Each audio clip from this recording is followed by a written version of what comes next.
Unity of Houston is an inclusive church where we seek to understand and live the teachings of Jesus and other spiritual masters. At Unity, we welcome all people from all spiritual paths and every walk of life. We celebrate the diversity of our city and of our world, and we teach love, tolerance, and oneness, seeking to live in harmony with open minds and open hearts. Wherever you are in your spiritual path, you are always welcome at Unity. Join us and discover that the life of your dreams is already within you.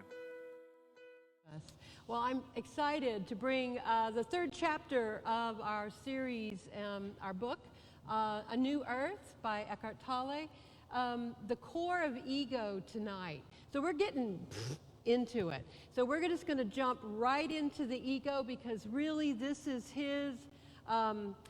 This is really the principal part of the focus of the book, is understanding how it is that we are unconsciously being run by programming and by things beneath the surface and things that we may or may not be conscious of, and thinking it's us, and thinking that we're the thinker, but we're not the thinker. There is some other operation kind of happening, and unless you think that makes you powerless, I'm here to tell you that isn't the case, because as soon as you wake up and have conscious awareness, all the power is restored to you. It's a matter of being awake. Have you heard that before? Awake. The Buddha taught that from the very beginning. I'm not enlightened. I'm only awakened. I'm awake. That's all this is. It's like I see the truth and I live it.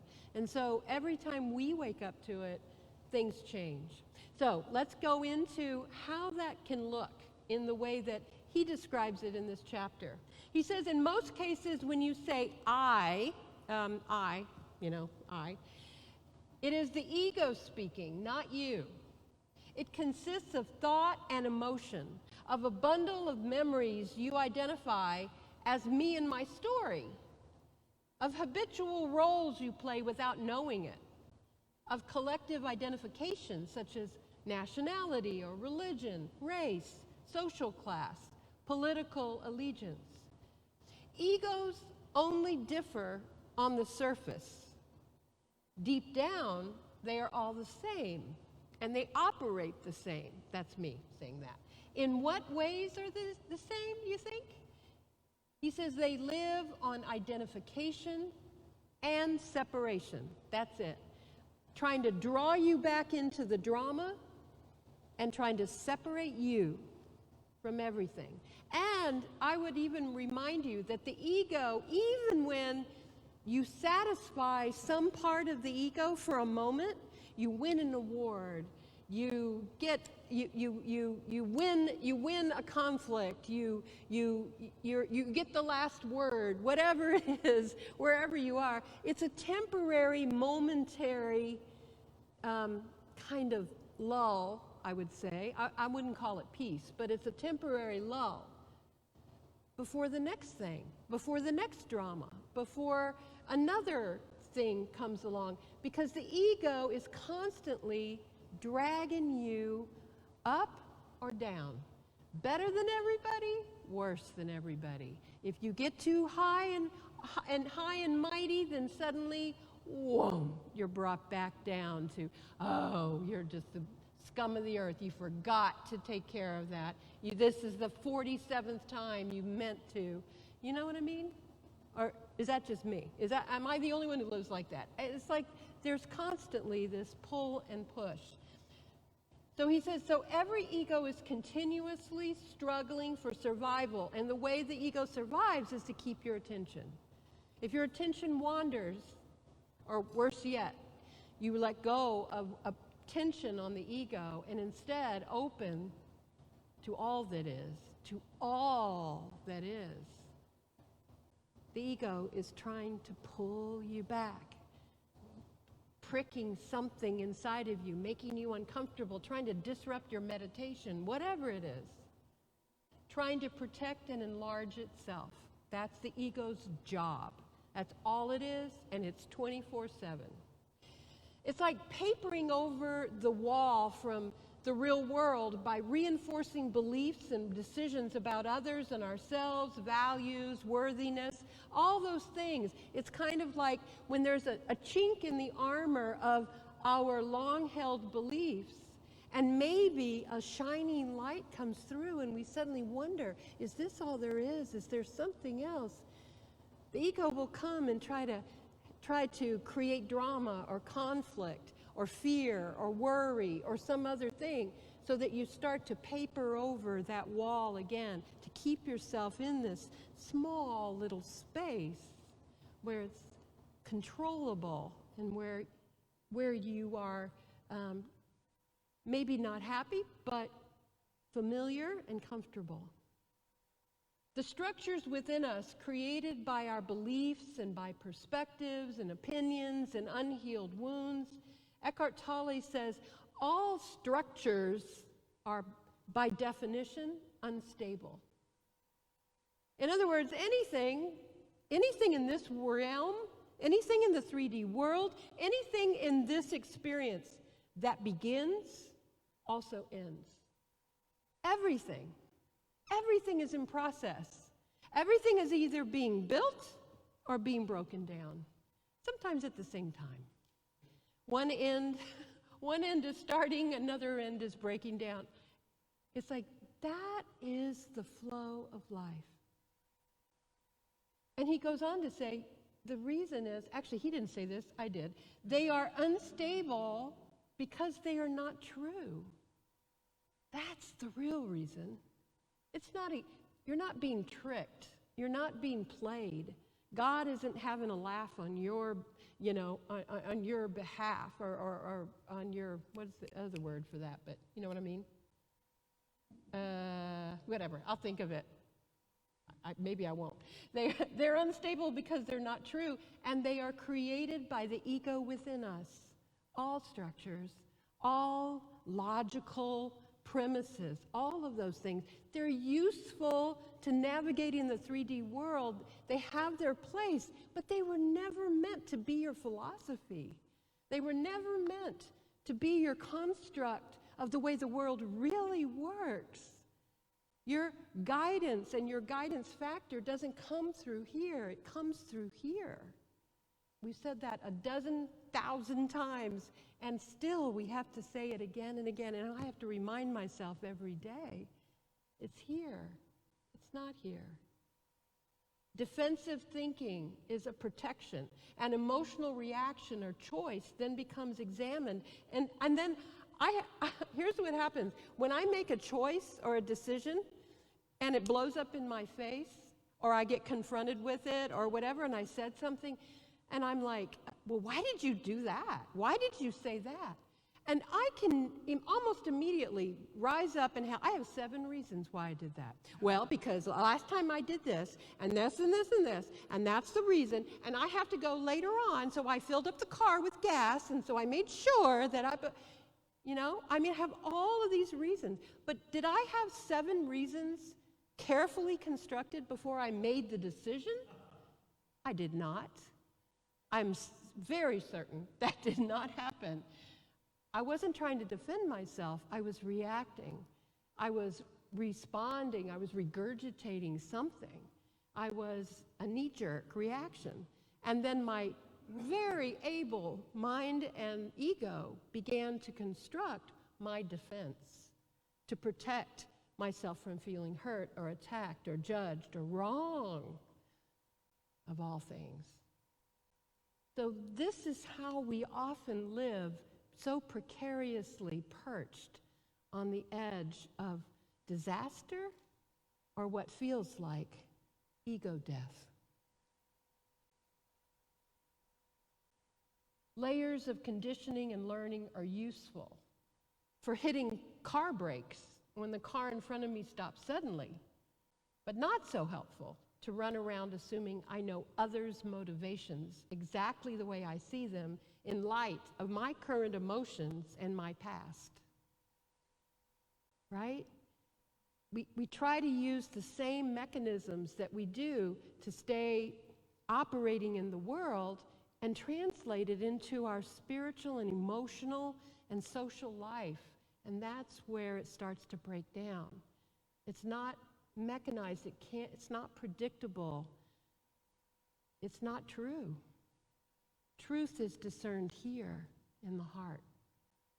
Jesus referred to it when he said, "Why do you see the speck that is in your brother's eye, but do not notice the log that is in your own eye?"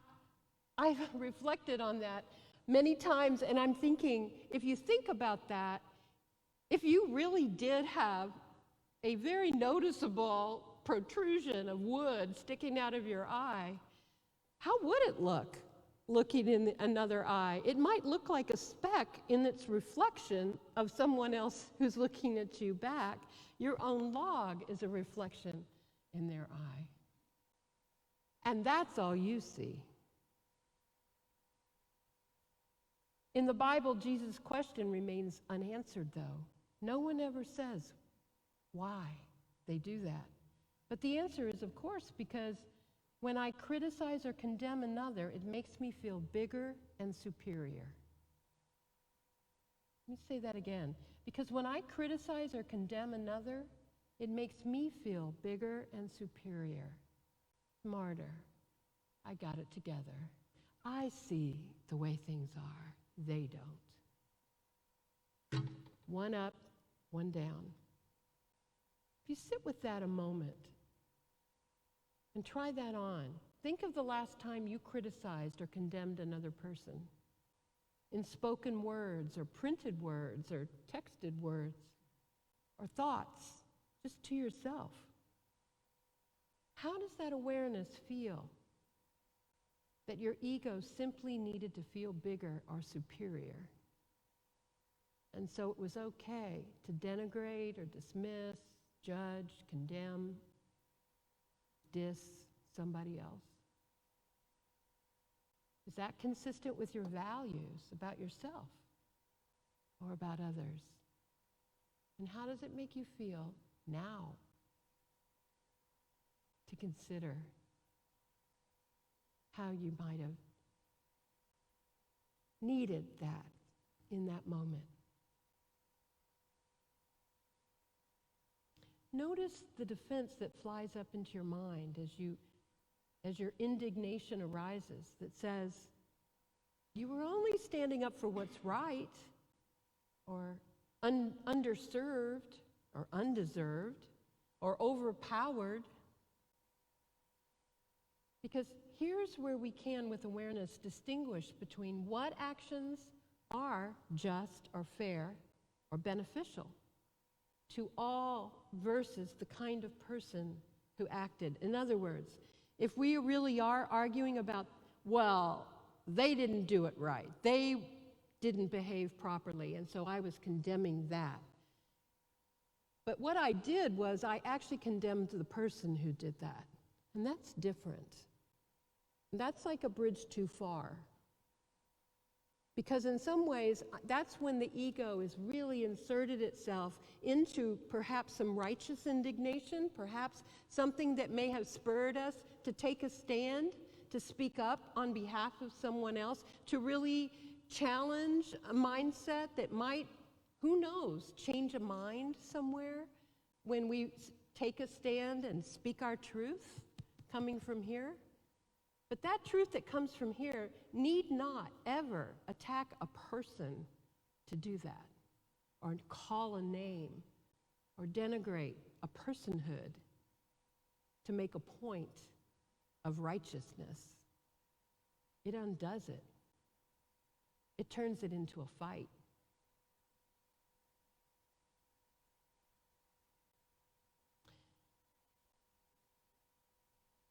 Naming the ego with derision or the name of a well-known personality is not self-transformative. And remember, that's the goal. We're trying to change for the better. But if we're deciding where the enemy is, if we're deciding who's at fault, if only someone would, lose power, if only someone would die, if only someone would, lose their position in in the structure of things. If only I didn't have to hear that name anymore. If that's what we're waiting for, we aren't changing anything at all. Naming the person or naming a well-known personality is not self-transformative. It only solidifies the ego beliefs we already had and that everyone else who heard us already had. And haven't we been playing that game long enough? Talay says, non-reaction to the ego in others is one of the most effective ways, not only of going beyond ego in yourself, but also of dissolving the collective human ego. We are part of a great fabric of human ego and consciousness. We share it.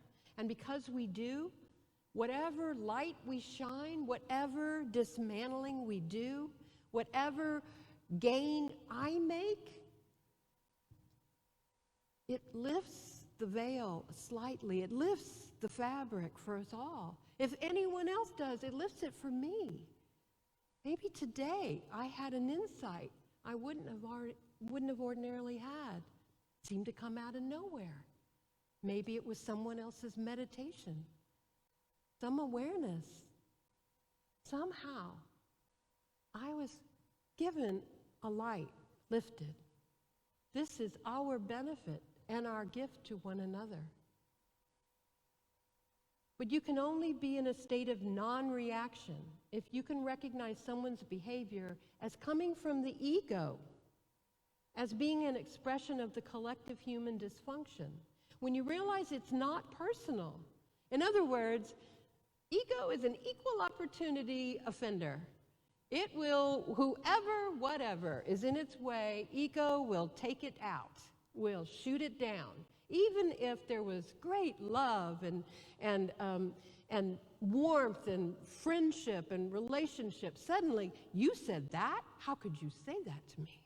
How could you do that? You know I X, Y, Z, right?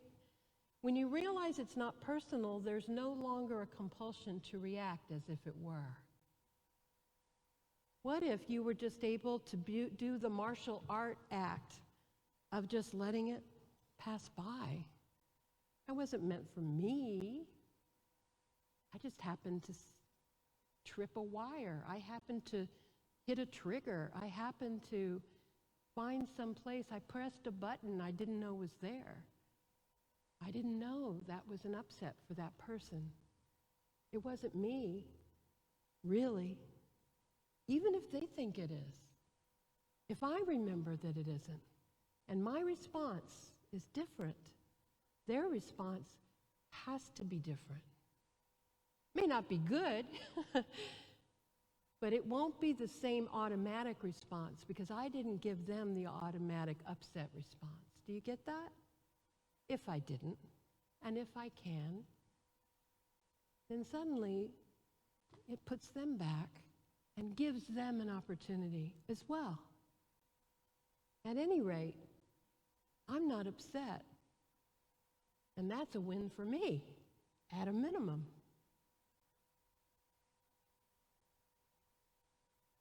When you realize it's not personal, there's no longer a compulsion to react as if it were. At times, you may have to take personal steps to protect yourself from deeply unconscious people. That's important. And we're not saying be a doormat, and I'm not saying put yourself in the way of people who have no awareness and no conscience and no conscience is close enough. This you can do without making them into enemies. You don't have to make them enemies, but you also don't invite them into your house.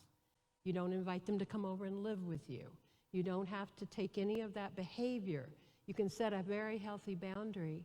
You might even just ask them not to call you anymore. You might actually unfriend them so you don't have to look at their posts. You can take those steps.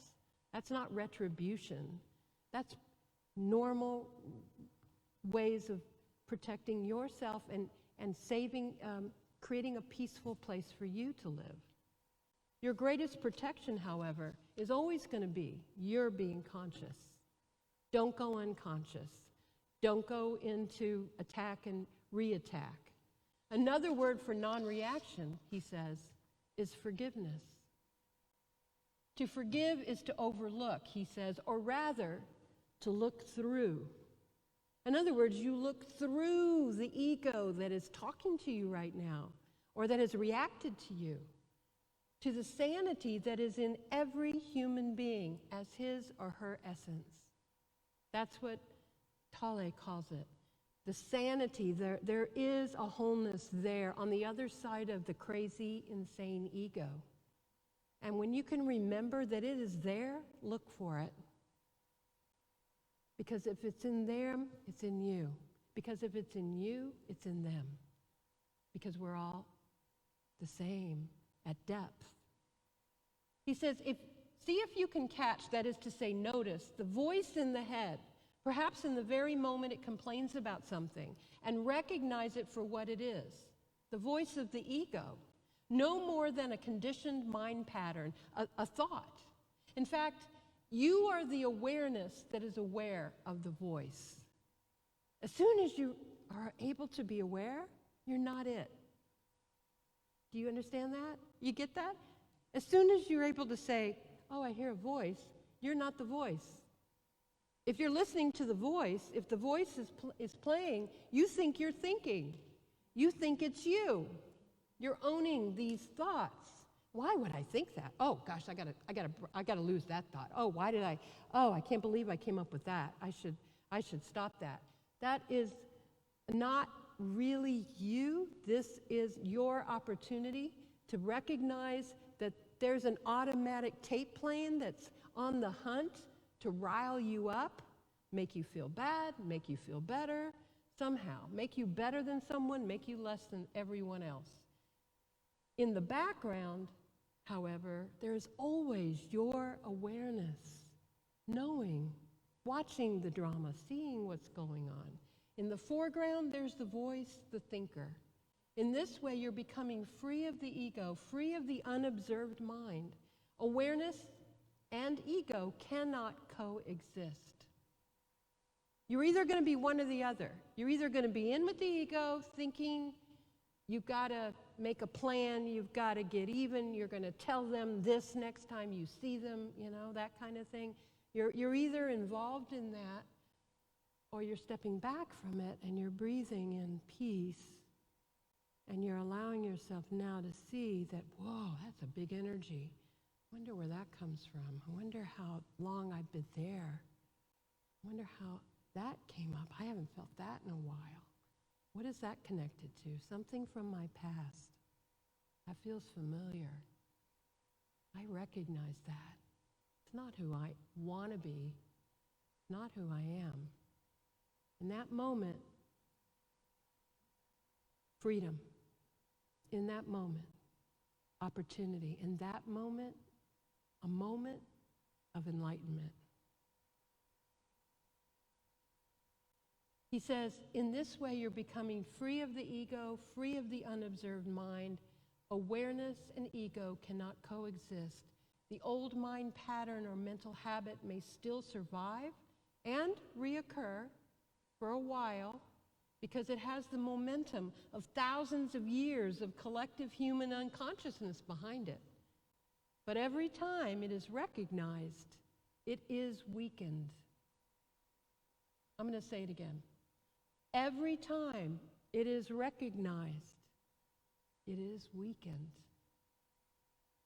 It isn't just you running a story over and over again. It is you gaining momentum, gaining strength, gaining insight, gaining longer and longer periods of wokeness. Whoops, that's got a lot of baggage with it. But I'll go back to the Buddha, awakenedness. That we have awakened, we have moved back into the true freedom. He goes on, there's only one absolute truth, and all other truths emanate from it. He says truth needs no defense. In other words, when we have a truth, when something is true, we need not run around and make everybody else believe it and agree with us to feel that it's true. When we have truth, it is here. As long as we have something up here that we need to be true, and we need to convince people it's true, and make enemies of those who refuse to believe it, and who diss us or find us unworthy or whatever, and we have to do battle with, or we have to show them or prove it to them. It's all the ego that's running our story. When we have truth, absolute, we have no need whatsoever if anybody believes us, because it doesn't change the nature of what we know, that we know, that we know, of what is true and brings us peace. The truth is inseparable from who you are. He says you are the truth deep within you. If you look for it elsewhere, you'll be deceived every time. The very being that you are is truth. Jesus tried to convey that when he said, I am the way, the truth, and the life. He speaks of the innermost I am, the essence identity of every man and woman, of every life form. He speaks of the life that you are. He says some Christian mystics have called it the Christ within you. We do. Buddhists call it your Buddha nature. For Hindus, it is Atman, the indwelling God. So when we're most triggered by others, it's often because their patterns of egoic behavior is most like the patterns within ourselves that we are unaware of or most resistant to seeing in ourselves. I know you've heard that before, haven't you? God, I hate hearing that, don't you? I really want it to be their unique issue, right? Can somebody just have a unique issue around me and it not being also a reflection of me? Apparently not. Apparently, if I'm noticing it and I'm upset by it, my upset is my key, is my cue, is my clear connection to something else. So when you are triggered by someone else's issues, stop and ask yourself why, and allow this person to be your teacher for a moment.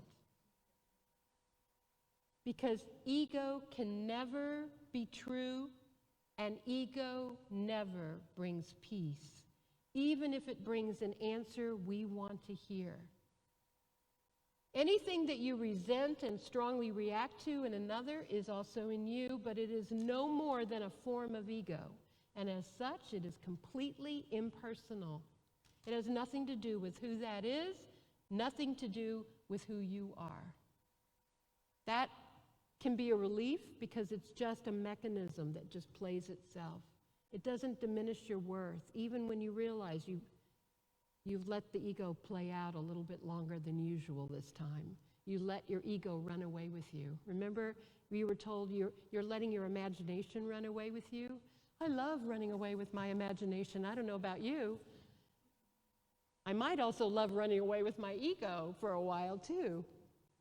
But it always brings me back to cleaning up messes, because the ego is never really giving you anything.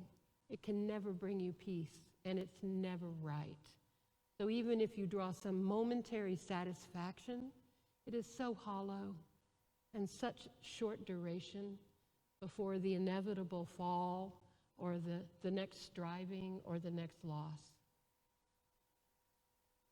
So peace or drama? You want peace, of course. You always choose that. There's no one who doesn't want peace, right? No, I don't care for peace, right? Have you ever heard anybody say that? Have you ever said, peace is not all it's cracked up to be? No, peace. This is it. That's why they call it nirvana. It is actually fulfillment without having to go anywhere. Just right here. Yet there's something else in you that wants the drama and wants the conflict. You may not be able to feel it at this moment. You may have to wait for a situation or even just a thought that triggers a reaction in you. Someone accusing you of this or that. No, not acknowledging you and encroaching on your territory, questioning the way you do things, an argument about money. Can you then feel the enormous surge of force moving through you, the fear, perhaps being masked by anger or hostility? You know that? When it just roars up from someplace, how dare they? Can you hear your own voice becoming harsh or shrill or louder and a few octaves lower? Can you be aware of your mind racing to defend its position, justify, attack, blame? In other words, can you awaken at that moment of unconsciousness? When you're most activated, you are most unconscious. Think about that for a second. When you are loudest and blustering and so outraged, when you feel that surge and you feel the pulse and the beating of your heart, when you think you're most alive, you are most asleep. You've lost your mind. And most importantly, you've lost your heart. Can you feel there is something in you that would rather be right than at peace? He says only presence can undo the past in you and thus transform your state of consciousness.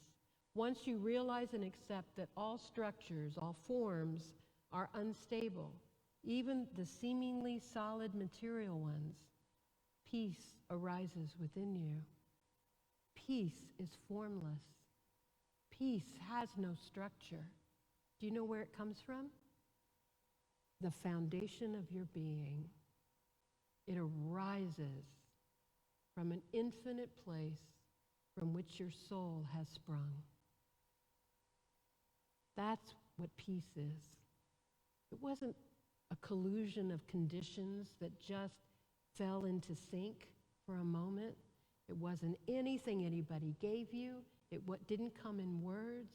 If anything reminded you of it, that is a worthy gift of gratitude to share back. But in the moment that you felt it, it only came from one place, from the depths of your being into your conscious awareness. This is because the recognition of the impermanence of all forms awakens you to the dimensions of the formless within yourself that is beyond death. Jesus called it eternal life.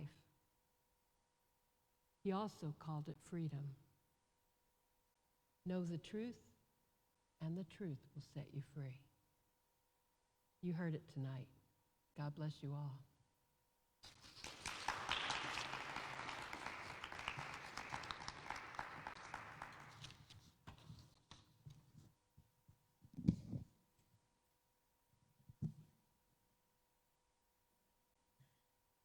Wow, this Karen's coming right back. Okay. She's like, and mic drop, I'm out of here.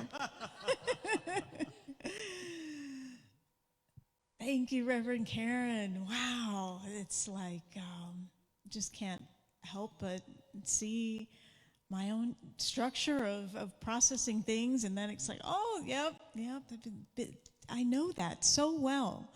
And there's that thought to think, well, if that's the way it is, no, just let it run. And it seems like what I heard you say and what Eckhart Tolle is saying is to be aware of that it's happening is very first and foremost the thing, and that's how we awaken. He shared that, I heard him in an interview share that when he awakened, he was suicidal. He was going to kill himself. And that is a very unhealthy ego mind state, don't you think? And that he saw his ego, like he just saw his mind, and he saw the whole process and what was happening. And in that seeing, he awakened. And it's assuring in the way that there's that whole kind of self-help realm that we're all in. We're going to keep working on myself and working on myself and working on myself my whole life kind of thing. And am I ever going to fix this ego thing? And what he's saying is, rather than trying to fix it, see it, be awake to it, be conscious of it. Exactly. It has purpose, that's what we always want to do, don't we? There's something in us that always wants to kill whatever is causing us problems. We want it out of our life. We want to divorce it. We want to run away from it. We want it to go away. We want to vote it out of office. We want to do whatever. We want it to die. That's what we want. And the weird thing is that part of us that thinks that if it just dies, my life will be great, is itself the ego. Because the truth is, the deal is accepting all as it is.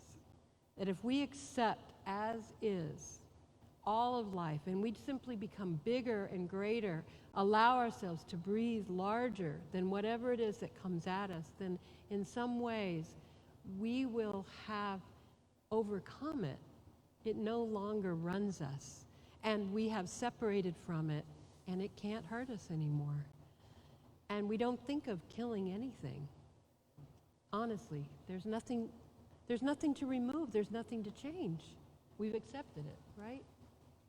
Yeah, when you say it has a purpose, talk a little bit more about that. What is the purpose of ego?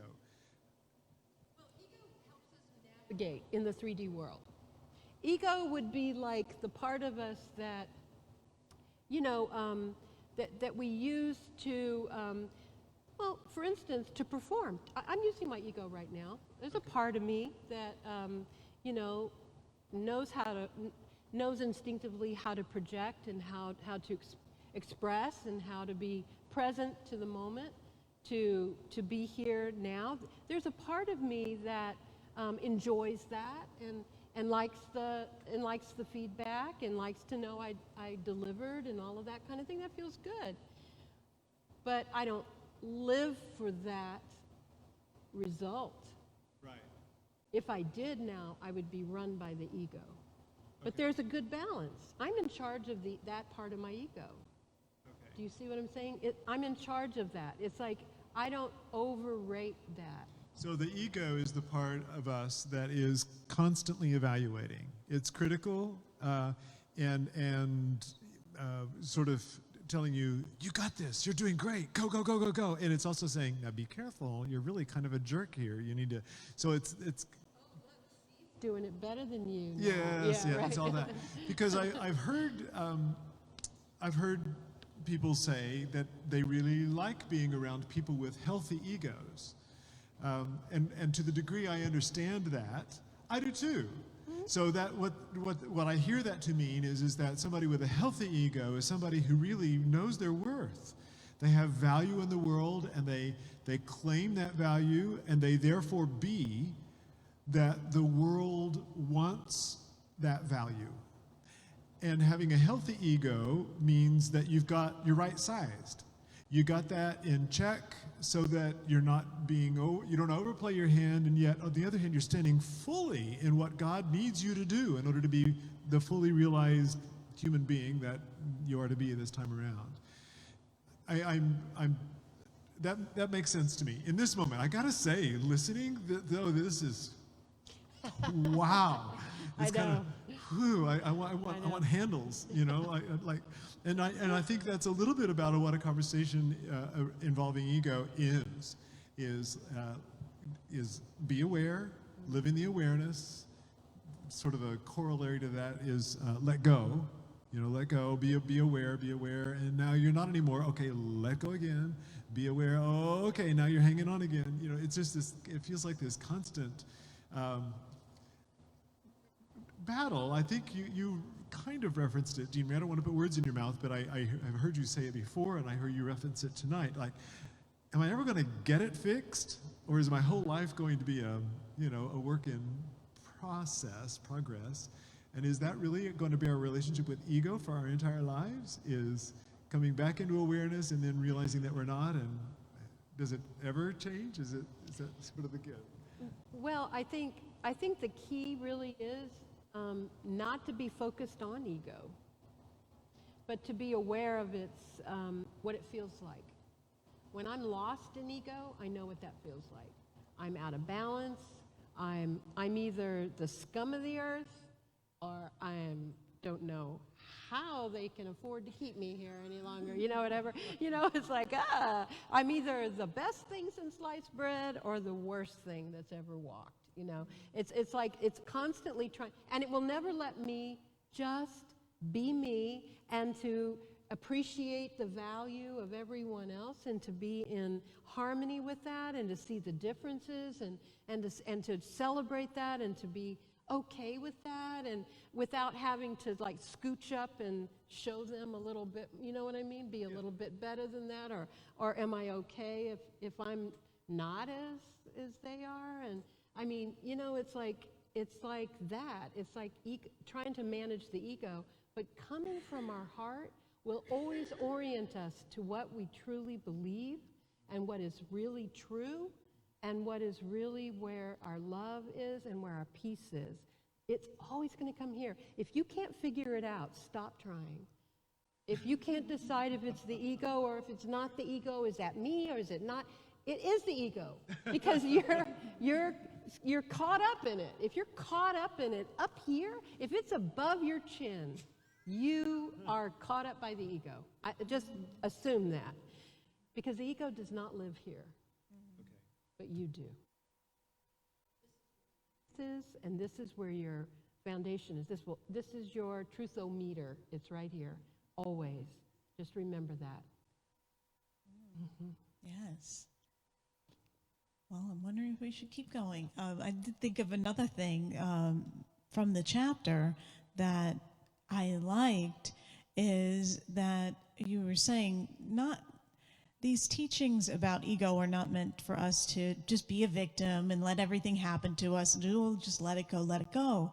And he said that if somebody robs your house, you call the police and you tell them, you say, let it go, non-resistance. There's a way to do that where you're not in ego and defense. You can share information and what is true. And that is being in your power, sharing the truth. But when you say, oh, believe you me, once you get that, then the ego is hooked in again. So it's being aware that you can have a way of handling difficult things in your life. And even I think of Buddhist monks who do social justice work and help people who have been